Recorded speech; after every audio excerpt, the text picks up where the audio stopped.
When launching a new market, you can only tell your product story once. Joliene, 82% of people say false.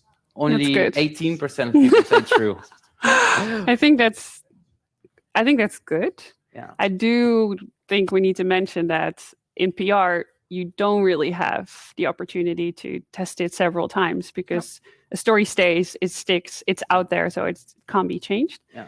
But especially with for scale-ups, I hope that they're still very much finding their product market fit and trying to test to see what works, what resonates. So that's good. Exactly. And if you then decide to do PR around it, make sure that you test it enough to introduce it into the market. Because as an example, when Bank launched in the Netherlands, we introduced it as the WhatsApp for banks. And I'm not necessarily convinced that that was the best way to convey it, but it was really hard to get rid of, which eventually worked. That is definitely that's a recurring thing with some companies are starting. It's like, is the WhatsApp for this? Is the Netflix for this? Is the Facebook for like? It's like something that I see happening a lot in PR. Yeah. I wonder for how many people that works. Yeah. So. Well, Uber had the same, right? So in the beginning, it really worked because Uber was this, it's still a big brand, but was this very like revolutionary brand. Everybody wanted to be this kind of shared economy style of product. But then they got really bad press.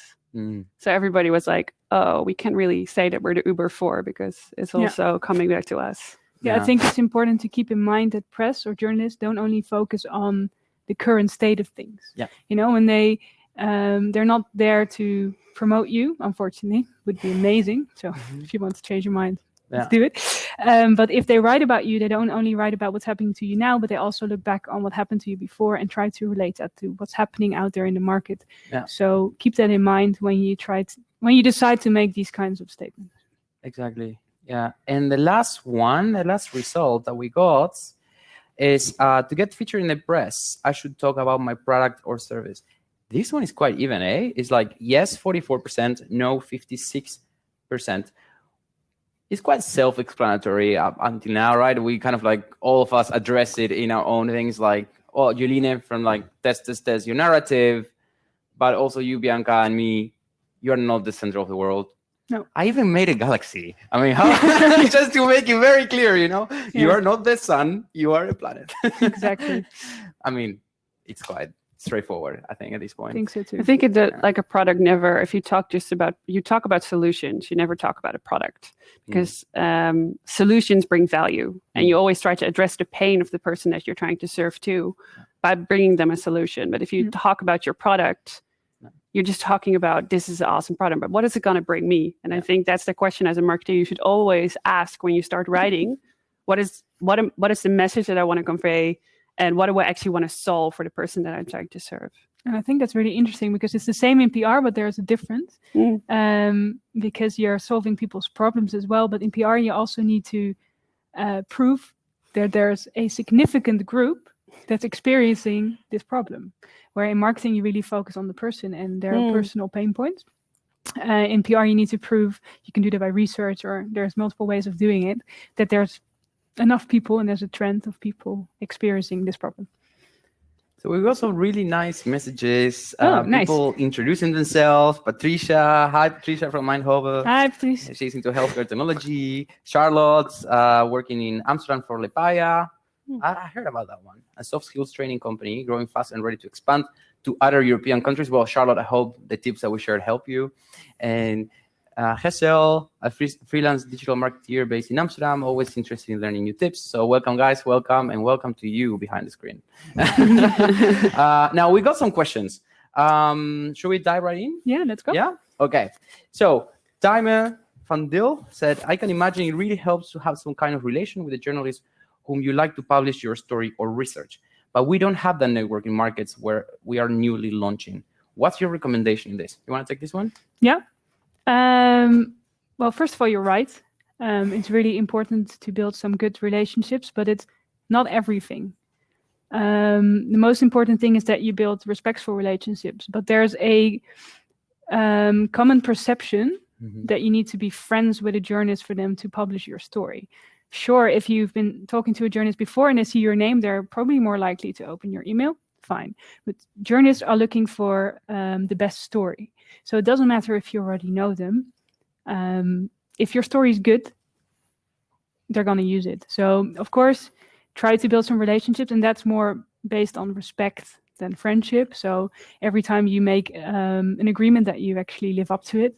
It's very important in journalism. And your question was, what's the recommendation? What's the recommendation? Because of course I understand that you also are facing a problem probably of, okay, but where do I find these journalists? As I mentioned in my speech, my presentation is masterclass. yeah, conference, that you start monitoring. So you look for keywords, you fill them in Google Alerts, whatever tool you use, and every day you read what's being written about. And then you'll soon see a trend of which journalist covers what, because that's also something that you need to map out for yourself. Make an overview. These people cover tech. For example, a very important platform in the Netherlands, Sprout, for probably all of you, very important. They are very clear on what they cover and with what they don't cover. They cover startups, scale-ups, fuck-ups. Mm-hmm. So if you did a product improvement, they're going to be like, yeah, okay, good for you, don't care. So try to make that for like an overview for your market. And the email addresses are usually very easy to get on the website of the newspapers or tool. Twitter, guess it. I mean, of course, I understand that it involves some work, but it's not the end of the world if you don't. Yeah. And we had also Remy joining the tech scale of yeah, he's the editor-in-chief of Sprout. And if I could add something to what Bianca said, I think is completely true. Be careful with the people that sell contacts. Yeah. Right? There's a lot of, excuse me for the word, there's a lot of bullshit in the PR world. There's a lot of agencies that will try to sell you contacts. Yeah. Now, what's the problem with that? The problem is that they don't really care that much about your story. They are leveraging contacts, and they don't even care about if the outlet is good for you or not, because they have a contact there, which means it's easy for them to land your story in. But you need to question yourself. If I want to get featured in an outlet, which outlet should it be? And if your answer is Forbes, Washington Post, TechCrunch, is okay, what's behind that? Like, is it because it looks nice? Is it because other founders get featured there? Or is it because it's going to add something to your business? And that's what Bianca also mentioned in her story. Sometimes the trade media, more specialized with less traffic, speaks right to your audience rather than a huge publication that has a mix of everything. Okay? So coming back to the contacts thing, go for the people that understand, that can help you find your story, and that can help you distribute your story in the right way to different audiences in different outlets. Okay? Don't just go for someone because they have contacts. So the narrative of like, yeah, we have contacts, or you need a contact, and this question, when we started, we didn't have did you have any contacts in like the fintech world or before I started? Yeah, no, exactly. I didn't have any when we started. With I worked at Impraise full time a while ago, and I didn't know anything about the HR tech space. You know, so as Bianca mentioned, I got familiar with it. I started learning about the journalists. I started learning about the keywords. I found what other competitors were doing, and then we created a story, and it started working really well. And then we got into Forbes and the Wall Street Journal, and so on. But we didn't have any contacts. You don't need contacts to tell your story. If your story is relevant enough, trust me, journalists will care. End of story. Yeah. Okay, I will drop the mic, but I don't have one. I have like the Now, I think this question is for Joliene. Etienne asked, so what are the ways to test then? What are ways to test? Ways to test. Ooh. That's a good question. Also a question I can make way too broad. I think a good way to test, especially if you're starting, is I would always test content pieces, so blog articles, because you have different funnel stages, right? So you cannot, with a blog article, test conversion rate, for example. So that's why I said you need to create your funnel, and content aligns with your funnel.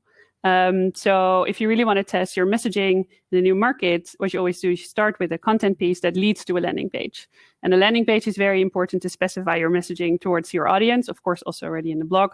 But for example, Unbound is a really good tool to use. It's very easy to create your own landing pages, and you can just test quite quickly the results to that, put in different conversion points. It's not, you don't always just want to measure click-through rate or a button. It's also good to measure, for example, time on page, if they scroll down. So you have Hotjar, but you can use for that as well. So there are a lot of different tools. But if you want to start easy, I would always take a content piece and then test it with a landing page in order to start. Yeah. Perfect. I think that's pretty clear, right? Me too. I would love to see an example of the same reach out message tailored to different markets. For PR or? It doesn't say. Okay. I think what this person, I don't know the name, sorry. Patricia. What Patricia is trying to ask, I think this is not the question. Sorry, Patricia. I'm going to tell you why. A lot of people think if I or we mention message, we talk about words. So the same words into different markets, but message, at least for me, is values or the core, the angle. What is the emotion I'm talking about, the problem I'm talking about. So for example, bank is the bank of the free. That's the core message that we're trying to convey, or I used to, but bank is still trying to convey. But being bank of the free means different things in different markets. In France, that meant freedom of choice. In the Netherlands, it's make life easy. So I don't know if that answers your question, Patricia, and if you want to add anything. Yeah, no, I think I totally agree. It's not the words, it's the value. So I think, for example, we spoke a lot about Germany. Germany is very much focused on trust. Yeah. So it needs to be a sturdy product that's being used by a lot of other people in Germany, nowhere else. So they value trust. So your value points or the messaging that you want to convey is around that value. Is around trust, for example, in Germany, and it's not about the words at all. Mm-hmm. Of course, if you go to Germany, you do use different words because you cannot be that informal. It's way more formal, but it's more about the value. Mm-hmm. Yeah, definitely. No, I think that's very powerful, and also I think Joliene, for example, you have a good example with Impraise. When the whole Corona thing started, that you shifted the whole communications to remote and doing performance management remote. It was quite like there was not much going on out there, right? No, yeah. So everybody was just trying to drop the price. So we wanted to try a different angle. One of the things that we noticed in the market was that people didn't know how their employees were feeling because we experienced it ourselves as well. Because everybody was on a screen. So we really changed our product quite quickly, or in addition to the product, to do pulse surveys so that people can actually gauge how they were feeling. And we used actually us as our own use case. So that was also the message that we conveyed. Like, this is what we experienced. This is how we did it. And it's less about, I think, scaling to different markets, but it is what's relevant. And try to be relevant, not try to have the fanciest message or the fanciest design or the best discount, or that doesn't matter. It's about, you need to resonate with the people that you're talking to. That's the most important thing. And that's the same for PR. Yeah, definitely. And I'm glad we find that, because just the behind the scenes of this session, like we were talking a lot, like, okay, how can we address like all the media, right? All your channels in one session. And we found out that being relevant is everything. As a brand, do you have a story to tell? And do you have a story to tell that people care about? And also that is easy to understand. Yeah. Because at the end of the day, it's all communication, and people don't care if they see it through Twitter, a newspaper, as long as you're communicating to them on their level. On their level and in their language. Yeah. Right. It's can you tell the story of your company in a bar, like the story of who you are in a bar, and people understand you, And a lot of you might be thinking, oh yeah, but I work in SaaS, I work in software, I'm very technical. Still, you have a story. You have a story, even if you're doing something very complicated and complex. You're solving a pain. So focus on that pain. Focus on how things were before you and how things are thanks to you. That's already story, right? Yeah, it's the promised land. Yeah. That's what you're trying to. So you go from broken worlds. So what's the context? What has changed? And that's very specific to a market. So make sure that context is also, that you know the context of the specific market, and then sketch the promised land and actually make sure that your solution is connected to that promised land. I think that's, from a company perspective, also very important, and what sometimes it's not always the case. True. And I think what's also really important, if you're doing software as a service, or you're focusing on B2B, or something is really technical, you don't think that it resonates with the general audience, forget about your product, because ultimately you're also an expert in your field. You're probably one of the biggest experts in your field. What's the internal data that you have that's interesting maybe for journalists, or what do you think about certain things that are happening in the industry? You're an expert, so make sure you position yourself that way. Yeah, 100% agree with both things. Okay, another question. I can imagine it really helps to have some kind of relationship with the journalist. No, that one we already read. We did. Yes, we read it already. So I think we covered them all, if I'm not wrong. Yeah, I think we covered them all. Unless you have another question and you want to add it now, we will cover it in a sec. But I'm just like, now that we are done with the questions, let's have a chat, because I was looking forward to this moment.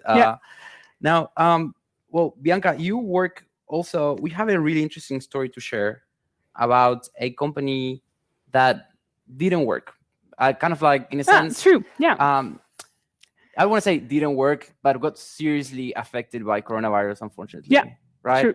But you still managed to get a lot of media attention around that. Yeah. And I saw just a question coming in about bad press and what happens when you have bad press, or like, when you let's say your story is not that nice, right? So how do you want to tell how do you manage that? How I manage that story? Yeah, because bad press is something interesting in itself. I think bad press is when you get coverage that doesn't align with your key message. It doesn't necessarily mean that nothing can go wrong, because things will go wrong. They'll go wrong all the time. If you believe nothing will go wrong, then I'm sorry to break it to you, but it will. So on this specific topic, I worked with a company, We Do, I Do. They basically wanted to disrupt the wedding industry, which is very in need of disruption. So if you're out there and you feel like, I want to start this challenge, please do. So the wedding industry isn't transparent, right? You go to a venue, you can't never get the price online. You have to go there, fall in love with it. And then all of a sudden, they charge you double. So, sorry, I'm going to talk quite a bit. Is that okay? Oh, of course. We got the time. So in order to get them, when they launched in the press, we really focused on that problem we're solving, because it's a problem that everybody knows exists, but no one really has proof it exists. So what I did is I did a mystery shop myself. I created some fake Gmail accounts. I was like, let's get it. I emailed the 10 most popular venues in the Netherlands, once from a couple's point of view, like, hey, we want to get married, 100 people, this and this and this. And once from a young man who wanted to celebrate his birthday. Same number of people, everything exactly the same. And as you can guess, the price magically doubled. So we used that, and actually that's what we gave to the press. We didn't talk about We Do, I Do and how it solved it. Obviously, indirectly, that got out, which went great. We even got the Telegraph in the UK. I did it in the UK. I did the same thing. I love fake Gmail addresses. Sorry, Google, I got anyway, but unfortunately, Corona happened. No one got married anymore because they couldn't. And we are not sure of when people are going to get married again. Some people are, but the large scale of people canceled their wedding and they don't know when they can redo it. So this company, they don't know how long they can go on for. So they decided, okay, we're going to pull the plug because we don't know. We don't want to have debts with a lot of other people. So a lot of people, when that happens, because it's a shame, obviously, because it was going really well before that, they think, okay, I'm going to hide in the corner and never ever talk about this again. Instead, we decided to write a blog from the founder about the fact that they decided to stop. And 3 key lessons he learned from this experience. I shared it with Zwart, actually. We're talking a lot about Zwart today. You're welcome, Remy. Because I didn't send it to a big press list, because there's no need. It's sometimes better just to focus it on a specific publication, which I did. And they wrote a really nice interview about it, which got picked up by Nu.nl, NOS. And the guy actually ended up on the 8 o'clock news with this, which is something that isn't bad press. So bad press is something that's I think what I'm trying to say.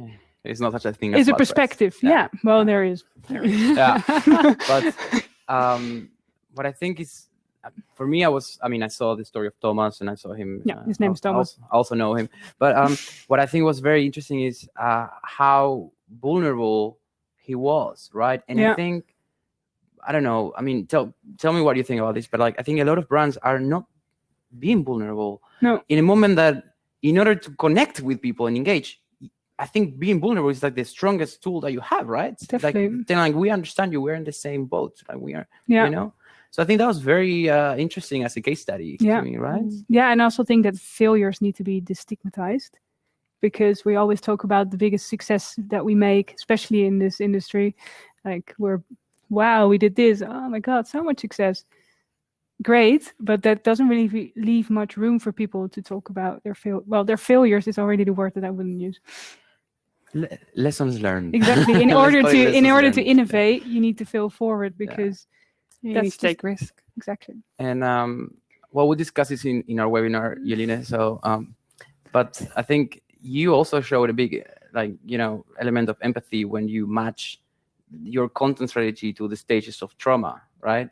During the. Oh yeah. I really like that. I keep asking you about it because I think it was very nice. Him again.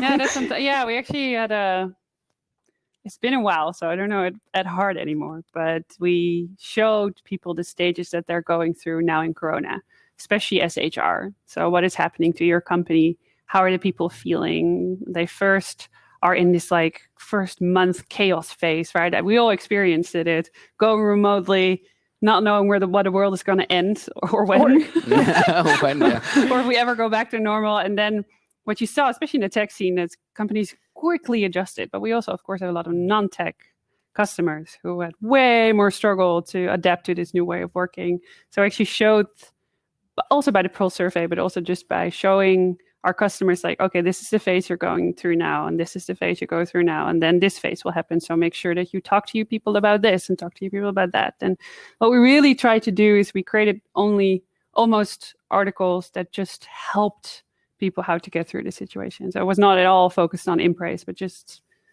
how to do this, how to get more engagement, how to motivate your people in a time where it's so hard because you don't have real conversations. Yeah.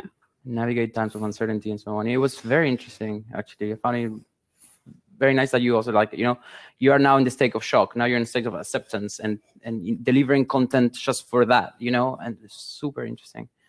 Very, very nice. Well, so I think we only have 5 minutes left. Unfortunately, it got really deep for the conversation, right? It's time for a wine. It's Friday. It's almost 5 p.m. So, It's Thursday. It's Thursday? Yeah. Okay. It's For you, Thursday. it's Friday. Almost 5 p.m. still, so we can still go for a drink after this. But I would love to hear any, final words from you girls, any reflections, any last piece of advice for the people watching this that are trying to expand across borders with PR and marketing. Any final words? Well, maybe that it can come across really daunting after hearing everything. Yeah. And there are so many things you can do. But don't try to reinvent the wheel in one go, because you won't. Just take little steps forward and try testing, and don't go all guns blazing on every front. Just focus. I think one other, that's also what we discussed previously together, that we said, especially what's the relationship in PR for startups and scale-ups, and how should that work? And a lot of people don't spend money on PR or don't think about PR. But for me, PR is part of your content strategy. So really be aware as a scale-up or a startup that it's not just oh, hey, PR agency, go. That's not how it works. It's the message that you convey as a company that can be elevated by PR, but it starts with your own message. But please don't rule out PR. I think it's an extension of your content strategy, and it should be seen like that as well. Exactly. And I think on that note, a lot of people think, if I don't do anything, I'm not building a reputation, which is not true. You're building a reputation regardless, and it's up to you to nurture it or not. 100%. I think I was going to say something like that as well as my final words. Sorry. No, but it's perfect. It's great. It's like, keep in mind that PR is and your marketing and PR efforts are a long-term game. We're getting very used to quick hacks, quick this, quick that, quick solutions, It's like when you are, I don't know, let's say you want to lose weight. Don't go for that pill that magically will make you lose 20 kilos. It's hard work and it's long. It's also, you do something for a long term. It's the same with marketing PR. It's hard work and it pays off. The best results come in the long run. So start as soon as you can. Surround yourself with people that know about it, and network and mingle and leverage your network to enter new markets as well, because those are the people that know the most. Don't be afraid of asking for help. And having said that, I'm coming to the end of this session. That was amazing. I want to thank you both for joining me and for joining TechLeap's Global Tour. I'm going to hand over now the microphone to Julia. But before saying that, I want to thank also TechLeap for inviting us. The three of us, thank you so much. It's been I had a lot of fun. Me too. Had a blast. It was really, really fun. And please connect with us on LinkedIn. Let's stay in touch and let's just talk. Yeah. Right? Thank you.